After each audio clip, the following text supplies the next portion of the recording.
मेरे बच्चे कैसे हो। आज मैं आपके लिए ऐसा कुछ लेके आया हूँ जिसे सुन के आपका दिल प्रेम से भर उठेगा।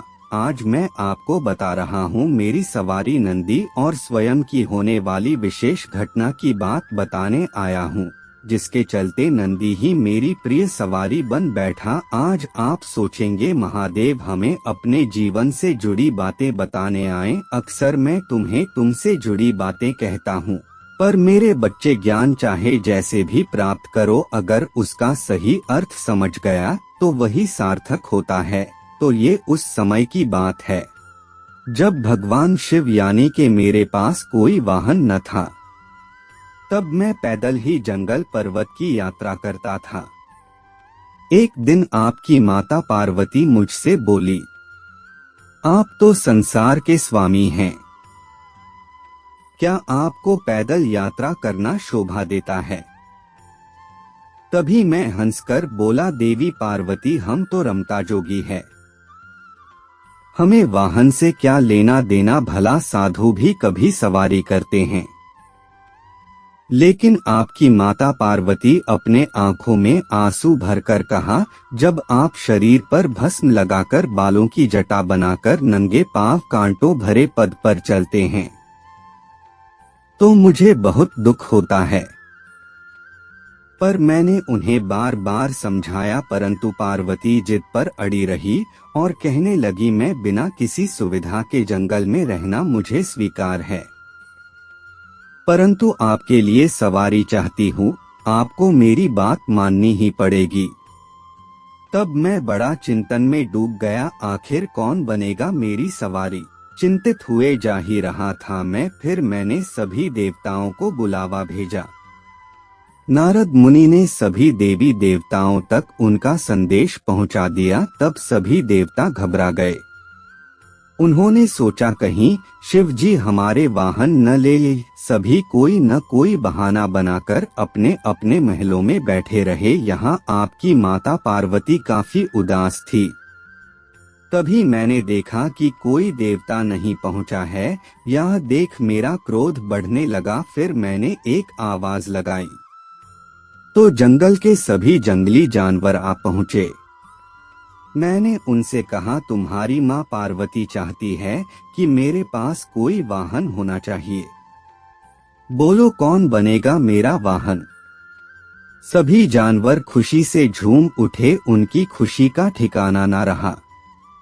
फिर एक छोटा सा खरगोश आगे बढ़ा। उसने कहा, भगवान मुझे अपना वाहन बना ले, मैं बहुत मुलायम हूँ और हमेशा आपकी सेवा में तत्पर रहूंगा। जिसे देख सभी जानवर हंस पड़े। फिर शेर गरजकर बोला, मूर्ख खरगोश, मेरे होते तेरी जुर्रत कैसे हुई सामने आकर बोलने की। फिर बेचारा खरगोश चुपचाप कोने में बैठकर गाजर खाने लगा।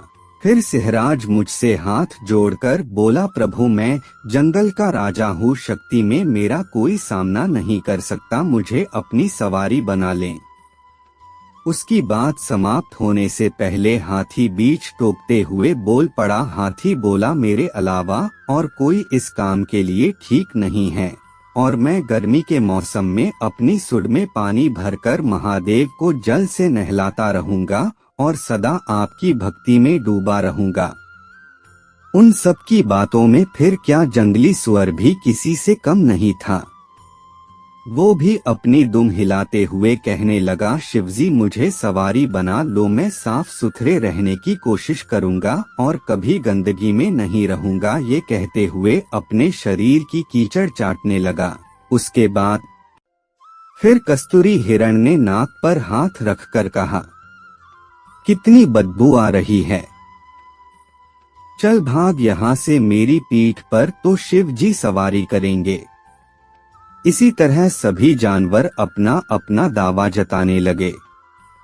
फिर मैंने सभी को शांत कराया और उनसे कहा, कुछ ही दिनों बाद मैं सभी जानवरों से एक चीज मांगूंगा, जो मेरी आवश्यकता को समझते हुए वह चीज मुझे लाकर देगा, वही मेरा वाहन होगा। नंदी बैल भी वहीं खड़ा था। वो सभी बातें गौर से सुन रहा था और मुझे भी पता था कि नंदी की जानने की चेष्टा और उदारता कुछ विशेष है। उस दिन के बाद से नंदी छिप छिप कर मेरी और पार्वती की बातें सुनने लगा। वो घंटों भूख प्यास की परवाह किए बिना ही छिपा रहता था।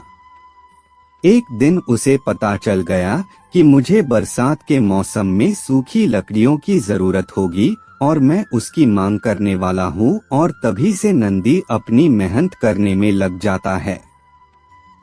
नंदी ने पहले से ही सारी तैयारी कर ली थी। फिर कुछ दिनों बाद बरसात का मौसम आया। सारा जंगल पानी से भर गया था।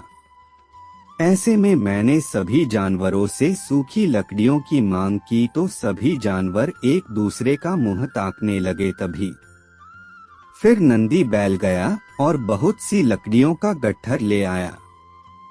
फिर मैं और आपकी माता पार्वती यह देखकर बहुत खुश हुए और मैं अपने ही मन से कहता रहा कि नंदी बैल ने हमारी बातें सुनी है।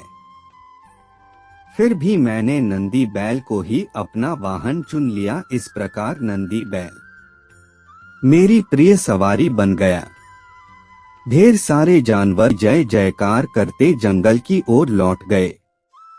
तो दोस्तों, उम्मीद करता हूँ आपको आज यह वीडियो पसंद आया होगा। पसंद आया हो तो इसे लाइक शेयर जरूर कीजिएगा और ऐसे ही ज्ञानवर्धक शिव जी के संदेशों के लिए आप हमारी इस चैनल को सब्सक्राइब जरूर कीजिएगा।